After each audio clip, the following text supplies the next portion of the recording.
Right, can everyone assume their seats, please, ladies and gents?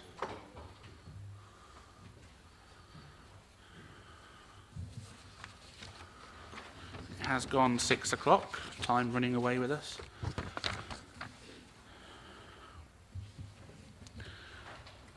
Right, welcome to this evening's meeting of Cabinet. It is the first meeting of 2024, so welcome, Happy New Year to you all and to members of the public and officers. I hope you had a good and restive time off, if you were able to. Agenda item number 1. I think everyone present, including the member of the public who has been here before, so they're aware of that, so I'm not going to read that out. Needless to say, just go to the nearest fire exit sign. Any apologies? I think Councillor Golby is running slightly late.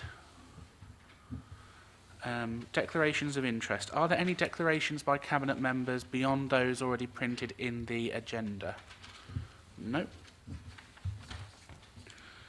That leads us on to agenda item number 4, which is the minutes of the previous meeting on the 6th of December.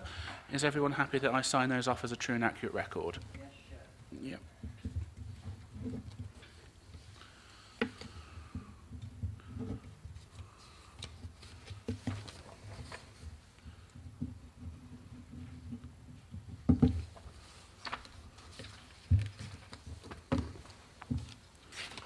Leads us on to agenda item number 5, public consultation. I've not been made aware of any, no one in the gallery at all, just to make sure that everyone's had the opportunity. Okay. So. Right, that leads us on to agenda item number 6, which is Article 4, subsection 1, directions. Councillor Smith. In September last year, Council agreed to rescind the 2008 Article 4 directions that removed permitted development rights from properties in the Abbey and Bulkington conservation areas and to implement new 2023 directions. This report is to feedback on the public consultation responses that followed the introduction of the immediate Article 4 directions, served in September 2023, and to seek recommendation at the next full council to confirm and make permanent the new Article 4 directions for the Abbey and Bulkington conservation areas. A total of 279 letters were sent out to gather the views of residents living in all houses affected by the direction, and the consultation ran for a period of 49 days with just 5 responses received. They're shown in Appendix B.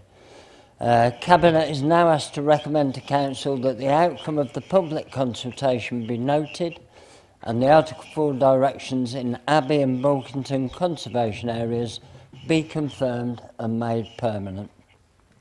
I'll also ask that delegated authority is given to the Assistant Director of Planning in consultation with myself to make any minor amendments required prior to the Council meeting. Thank you, Chair. Councillor Markham, thank you. Any non-Cabinet member wish to speak? Councillor Condacore. Pointing how confusing the residents were with this process, and I know planning is very confusing, but when you read the documents, they are particularly heavy with therefores and all this sort of stuff. So I do think we should really try and get a bit of an English language version put out with these consultations so that people know what is happening. And it's also worth noting that one of the more significant responses was about energy efficiency. And I understand totally that if you're in a conservation area, you have to apply for permission to do various things to your building. But I think it would be quite useful if the council did actually put out some messaging about that we would accept modern glazing if it was done in the right style, etc., so that people don't get the impression they can't actually have a environmentally sound house with decent glazing. So a few things I think need improving in terms of the language and the communications, just so people understand that you can have modern stuff in a conservation area as long as it's in keeping with the style etc. Thank you. Thank you, Councillor Condicle. Any points of clarification on what he's said? No? Any other non-cabinet member? No? I just think it's important to point out, as following on from what Councillor Condicle has said, that anyone who lives in these particular conservation zones can always contact the planning department for information and advice as they would with any other planning application, and that yes, this may provide an extra hurdle for them to get over for the right reasons.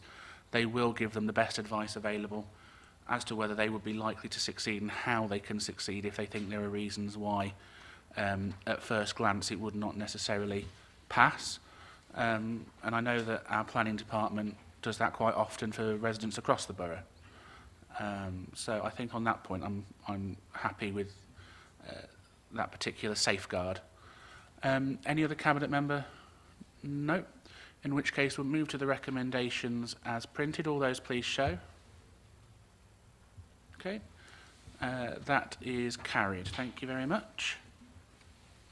That moves us on to agenda item number 7, which is the update on the Gypsy and Traveller Site Allocations Development Plan document.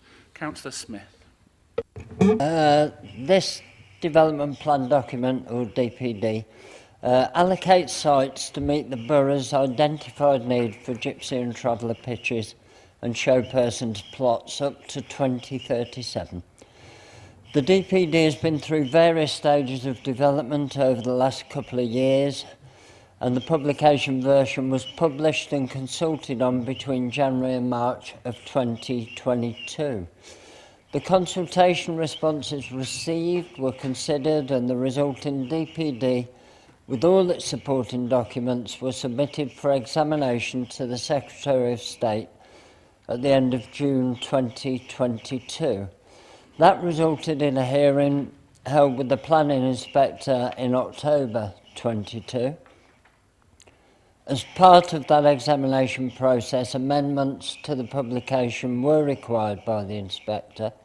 That's resulted in all the amendments being included in this final document. In addition, the inspector was keen to ensure that any transit needs would be met, and so it was considered appropriate by him that this could be carried out by negotiated stopping in the borough.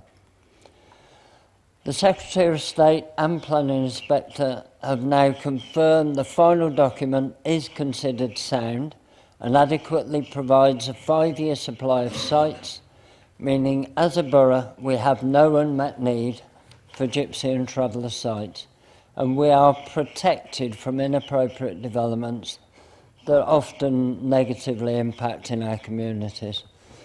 The full inspector's report is attached to Appendix A and the final development plan at Appendix B. Cabinet is asked to recommend to Council that the Gypsy and Traveller Site Allocations DPD is approved and adopted. This is with the caveat that any minor errors can be amended by delegated powers. It's also requested that the report is marked not for calling, as adoption of the DPD as soon as possible is considered necessary due to a potential legal enforcement eviction in the very near future. So I'm delighted to propose the recommendations as printed, Chair. Second that from the Chair. Any non-cabinet member? Councillor Condicle. SPD, and as Councillor Smith says, it will be very useful in legal action going forward that we have some clarity. The two things I just wanted to sort of raise as maybe issues in the future is one is this negotiated stopping arrangements, because I know we had the county having a site up near Hartsell that seems to have never happened properly, and so it might be useful if we could have some clarity on how that would work. And the second, as I've mentioned many a time, the site at Stocking Ford could potentially one day be needed for a railway station reopening. And so I just put that in the minds of those involved, because I think it's a reserve site effectively at the moment, that actually we might in future need to look at changing where that site is if the station was to be thankfully reopened. Thank you. Wonderful. Any points of clarification on what he's said? No? in which case I think this is a superb piece of work from the officers, getting something done which many people said couldn't be done, but we have actually done it. I think we're one of the few authorities in this area who now actually have a fully compliant document which shows that we have fully met our need, and it does give us the tools to be able to defend ourselves more adequately. That being said, we are reliant upon certain agencies doing their part, and whether they will employ certain legal tools that they have as well. But this is something to throw into the mix, which gives us a greater chance of success. And as Councillor Smith has just alluded to, there are potential ongoing legal issues where this gives us greater weight in being able to defend our position. And I think it gives a lot more protection to the residents who have felt for many years actually, that they haven't had the protection that they need and deserve, particularly in the Greenbelt areas, and that they feel that if it's one law for one, that I'm not allowed to build in the Greenbelt, then that should apply elsewhere, unless there are exceptional circumstances to outweigh that presumption. So I think this is a giant step forward for some of those blighted communities, actually. So we'll move to the vote, unless anyone has anything else to say. No? All those in favour, please show. That is carried. Thank you very much. That then moves us on to agenda item number 8, which is the Bedworth Market Report, which was marked to follow. I should say it did go to the Transforming Bedworth Working Group on Monday, and they have been consulted upon it too. So I will move the report as it's within my portfolio, and it looks at the opportunities for being able to redevelop or regenerate parts of Bedworth Market. You will see from the appendices that we did consider whether a relocation was viable, so it was closer to the town centre, but given the funding envelope that we have from the UK Shared Prosperity Fund, that isn't viable to do. So we have looked at reinvigorating and regenerating the existing site. Now, I will emphasise that the CGI images that we have are indicative and are not a full planning application or anything like that, but they are an indication of what we could achieve within the site. And I think that putting this out to tender as quickly as we can through our procurement rules will give an opportunity for a number of potential developers to come forward and see what they can achieve within the budget of £716,000. I also think it's important that Cabinet and members of the public note that the allocation of £716,000 within the UK Shared Prosperity Fund is the single largest allocation of funding within that £4 million that was given to us by central government, which we are now in year 2, approaching year 3 of that settlement, meaning that the largest chunk is going into Bedworth as one single project. And I think based on feedback that we have had, and the Assistant Director might be able to elaborate on this because he had the discussions with some of the market traders, they certainly feel that the market is tired and dated and could use a bit of tender loving care. But what we have had to ensure as a council is that where we are investing this significant amount of money is the right place to invest it, which is why it's taken us a bit longer than we would have liked, but we need to make sure we check all the options available to us to begin with. So I will move the report. Does that receive a seconder? Councillor Markham, thank you. Any non-Cabinet member wish to speak? Mr Mayor, and then I'll bring you.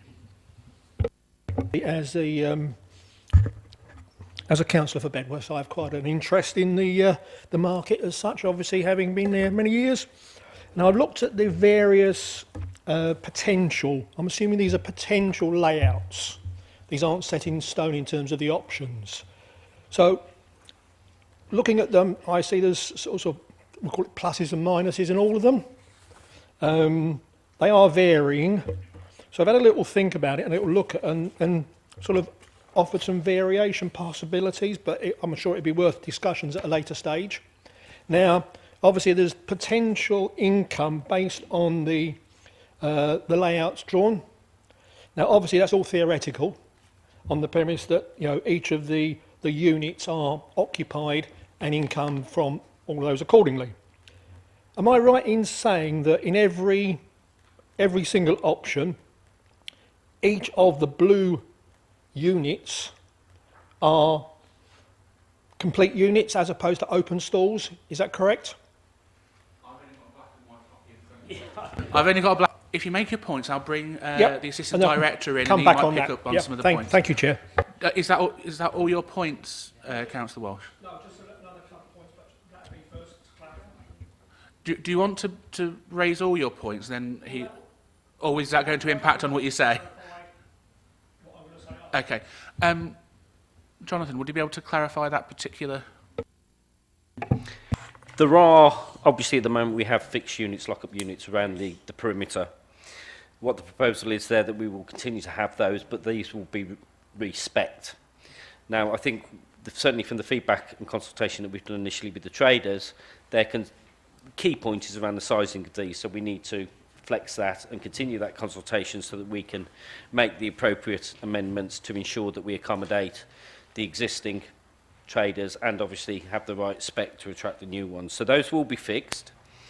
And in terms of the other blue ones in there is scope there in terms of those to be fixed but slightly open, or again, various other models.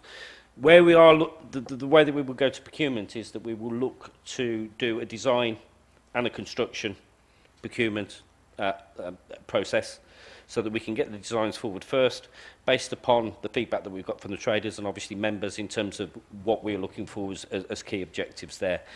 But where we've, in terms of the market moving forward and where we've been, is one that we know that there's demand for incubation space, and that we need to grow and develop our own businesses. So providing that micro business opportunity is important there as well. So we are reducing effectively the multi-purpose space for casual traders because those numbers have reduced over a period of time, so that we've got more availability and fixed to attract small business growth within the town centre. But the scope, like I say, to and certainly have input and feed that through into the tender document. Continue with your points. But as I say, looking at the various options from my point of view and thinking about the benefits thereof, lovely, obviously the use of the multi-purpose space, which we've incorporated in that, and we had a seating area for dining, and then obviously your spill-out areas. So I think just a sort of mixed match of, I don't personally, this is from my own personal experience, etc., looking at all 5 of the options, I don't think any of them are perfect, obviously. I think we're looking at them, and a combination of them could be worth looking at, once we go down that route. I think certainly in terms of the multi-purpose areas, I think option 2 is very good, because you're bringing the multi-purpose area into an open side of the market currently, which would be more beneficial than putting it at the back, I think, personally. But then that's my own personal decision and choices. So thank you, Jonathan, for clarifying about the units, etc. And as long as, at the moment, it's not necessarily set in stone, I think that's going to be a best way to go forward, and then we can look at potential options once we've established a contractor. Thank you, Chair. It isn't set in stone, and that what will come back will be looking at what we can actually afford. So it may be a mixture of the different options. This was just indicative of what we could potentially get, but obviously price is the big determining factor, and then that will pretty much guide what we can possibly do and what the different developers come forward as being able to deliver. And like yourself, Councillor, I'm eagerly awaiting to see what comes back, to see what we get the most bang for our buck. Thank you. Councillor Condacor. It's far too late. We should have done this a few years ago as a council. And there's great opportunity if we get it right. One of the key things is getting people in there. And I've talked to Jonathan in the past about signing that the toilets in Bedworth are over that side. And particularly with the changing places toilet also going over there, we really need to sort of with signposting and just general layout things, sort of direct as much footfall to this area as possible. Because then the traders can actually earn a living and then pay our rent, and we get a positive spiral rather than a downward spiral. The other thing I noticed, there's a lot of glass in the roofs of these designs, which is a good thing. But we do need to get that right, because we don't want it to be an oven in summer and freezing cold in winter. So I do hope we get someone to have a look at the management of that design, so that actually the orientation of things work, so it's the transparent bits and the non-transparent bits don't actually mean you're creating a greenhouse. I think they're the main 2 points. I say I really do welcome this starting to move forward. And finally, yeah, can we please make sure this is accessible for cyclists? Because there's a lot of people do cycle past the area. And for this sort of market type area, it's an ideal place for people to pick stuff up. So I hope this new development doesn't have the same anti-cycling policy as a lot of the other developments. And we actually positively encourage cyclists to have some racks outside and use this area and give the traders some footfall. Thank you. Okay, thank you, Councillor Condicle. I would just point out that we couldn't do this development until now. We did not have the financial resources to do this on our own without the funding that we've been successful in getting from the UK Shared Prosperity Fund. And the UK SPF is staged into 3 years, and there are different criteria that you have to meet in each of those 3 years, percentages that you spend on revenue and capital, etc. So we're bringing this forward now. Also, we've had a longer lead-in time with this to be able to look at the potential options rather than doing it in year 1 or year 2. We're able to take the time to get this right and evaluate all our options. As you can see, that's what we did with the initial report, where we looked at that or bringing it closer into the heart of the town. It's proven that the finances on that aren't viable within the budget that we had, so we've looked at what we can do. And so that's given us the opportunity, having this lead-in time, knowing the way that the funding has been phased, to try and get this right and maximise what we get, because we also know that the market itself, the physical building, is very tired and dated, and it's how we can try and reinvigorate that as best we can within the financial envelope and give something extra to the people of Bedworth to make sure it lasts another, hopefully longer than it's currently been up there for almost 30 years, hopefully another 30 years that it's been there, the physical structure itself. So that's why it's taken to this stage to get to it. Any Cabinet member wish to speak? Councillor Markham. Pleased to see this refurbishment coming forward. It's been some time coming, and I think it will be a boost to the town centre. It will certainly make the area look and feel so much better than it does currently. A much needed uplift, and I hope that we do get a tender come forward that can do it within our price. Anything that you feel we need to come back on, Jonathan? Because I know that this is a bit more technical in some areas. It's great that we've got the support for this, and I think, yes, it is time that we revamp it. Certainly the traders that we've spoken to are very keen to support this initiative and very keen to be part of the consultation moving forward.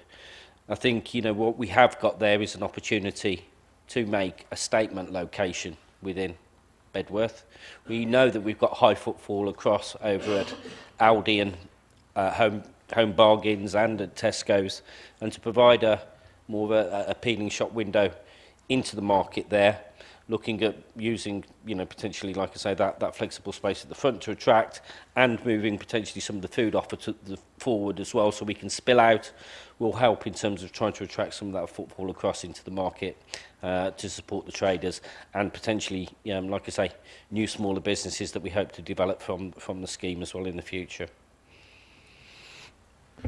Thank you, Jonathan. Right, in which case we'll move to the vote. All those in favour of the recommendations, please show. That is carried. Thank you very much. Agenda item 9, recommendations from overview and scrutiny panels.